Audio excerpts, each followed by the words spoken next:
পান খেয়ে কিছু হয় তাহলে আপনার খবর আছে। একটা গান বলেন, একটা পান বানাই বিয়ের জন্য। না গান না গাইলে কিন্তু আমি পান খাবো না। কেমনে পান খাওয়া আল্লাহ? এটা কি এটা না না না এগুলো ভালো আছে, মরে যাবো এগুলো খেললে। আবার এগুলো তো দিয়েই দিছে। যদি বিয়ান পান খেয়ে কিছু হয় তাহলে আপনার খবর আছে।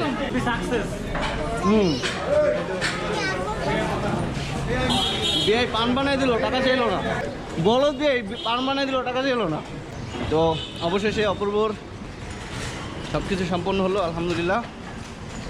অপূর্ব, তোমার জন্য শুভকামনা সবার পক্ষ থেকে। নতুন জীবন নতুনভাবে শুরু করো। ভিডিওটা এই পর্যন্ত যারা দেখেছেন তাদেরকে আবার বিয়ের দাওয়াত দিচ্ছি, এসে খেয়ে যান। বেআইনের হাতে পান খাইতে খেতে আজকের ভিডিও এই পর্যন্ত। আল্লাহ হাফেজ।